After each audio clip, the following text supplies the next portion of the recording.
this video, let's learn about the paranasal air sinuses. The paranasal air sinuses are air-containing cavities.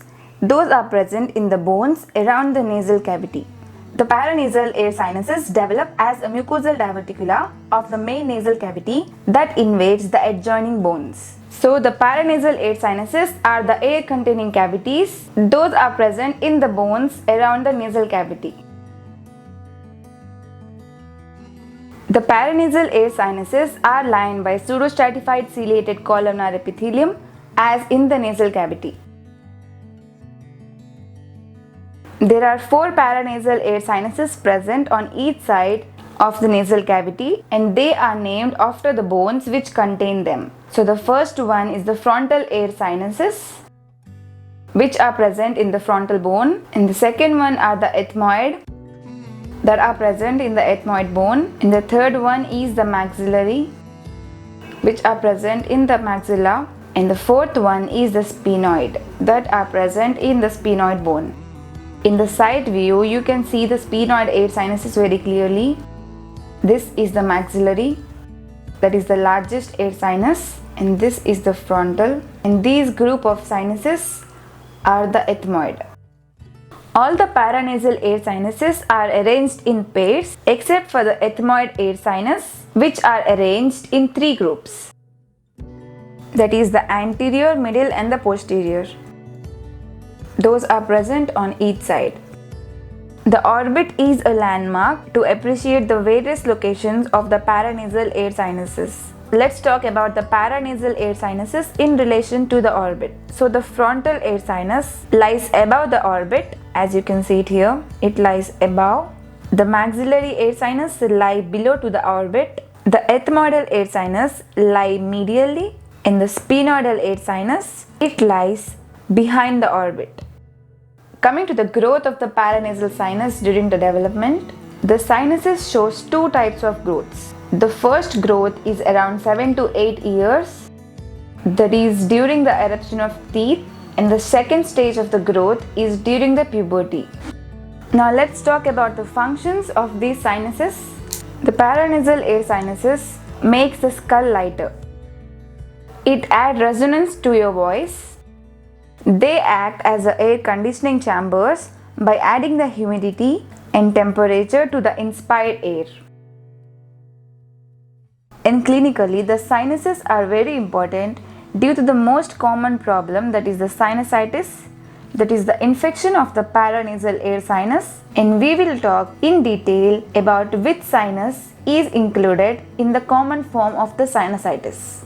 And now coming to the classification of the sinuses. These are main divided into 2 types or the 2 groups on the basis of clinical correlation, the anterior and the posterior.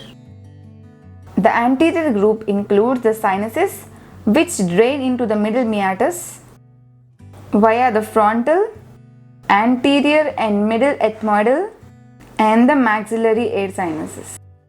And the posterior group, it includes the sinuses which do not drain into the middle meatus, that is via the posterior ethmoidal and the sphenoid air sinus. That means the remaining. Now let's talk about the frontal air sinuses. So this is the orbit, the maxillary air sinus. This is the frontal. These are the sphenoidal air sinuses. Those lie behind.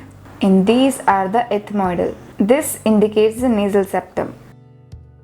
So now let's discuss about the frontal air sinuses. The frontal air sinuses are 2 in number, and these lie in between the inner and outer tables of the frontal bone and deep to the medial part of the superciliary arch. They are triangular in shape, and the right and left sinuses are usually unequal in size and they are rarely symmetrical. The right side one is slightly bigger than the left one. Each sinus drain into an anterior part. So this is the right sinus, just an imaginary one, and the left sinus. This is the supraciliary arch. Each sinus drain into the anterior part of the hiatus semilunaris of the middle meatus through the frontonasal duct. So they drain into the anterior part. of the hiatus semilunaris of the middle meatus through the frontonasal duct. And coming to the measurements of the frontal air sinus, the vertical measurement is 3 cm, the transverse is 2.5 mm, and the anterior posterior measurement is 1.8 centimeters. And coming to the relations, the anterior wall is related to the supraciliary arch of the forehead. The posterior wall is related to the meninges and to the frontal lobe of the brain. The inferior wall is related to the roof of the nose, roof of the orbit, that is the medial part, and to the ethmoidal air cells. And the nerve supply of the frontal air sinuses is by the supraorbital nerve. And finally, the clinical correlation of the frontal air sinus, the frontal sinusitis.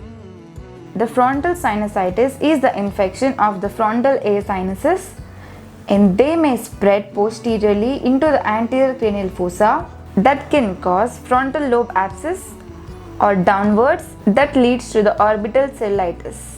So if it passes posteriorly, it may spread into the anterior cranial fossa that cause the frontal lobe abscess, and if it spreads downwards, that is into the orbit, it may lead to the orbital cellulitis.